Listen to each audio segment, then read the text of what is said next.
It's turned my life upside down. I no longer give out my business card. I don't transfer calls. I don't want anyone knowing my name. Moss is a former election worker in the U.S. state of Georgia.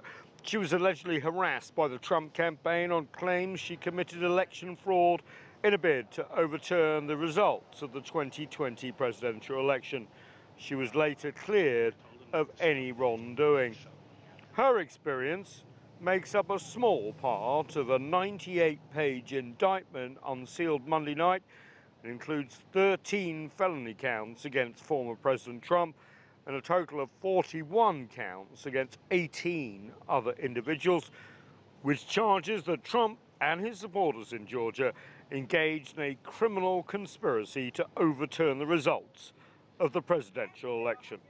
The indictment alleges that rather than abide by Georgia's legal process for election challenges, the defendants engaged in a criminal racketeering enterprise to overturn Georgia's presidential election result.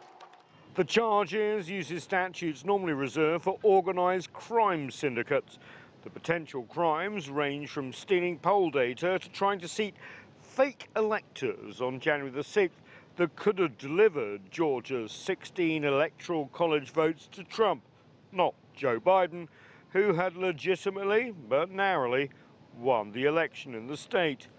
Trump scrambled to overturn the results of the election, a moment encapsulated in the publicly released phone call between Trump and the Secretary of State for Georgia, who's responsible for overseeing elections, and who earlier this year gave testimony to the January 6th Congressional Committee. So, look, all I want to do is this. I just want to find 11,780 votes, which is one more than we have, because we won the state. Trump denies the latest charges, writing on his social media account partly. So the witch hunt continues. 19 people indicted tonight, including the former president of the United States, me, by an out-of-control, very corrupt district attorney who campaigned and raised money on "I will get Trump." The former president has now been indicted 4 times in the past 5 months. He faces up to 20 years if convicted of the Georgia charges, and former close associates such as former Chief of Staff Mark Meadows and personal lawyer Rudy Giuliani are also charged, raising the possibility of prosecutors securing the cooperation of Trump allies.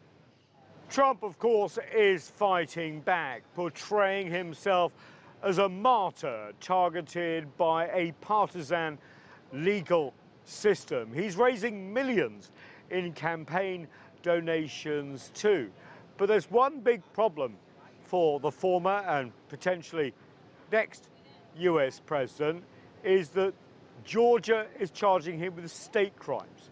As president, he would not be able to pardon himself or shut down the investigation. Nathan King, CGTN, Washington.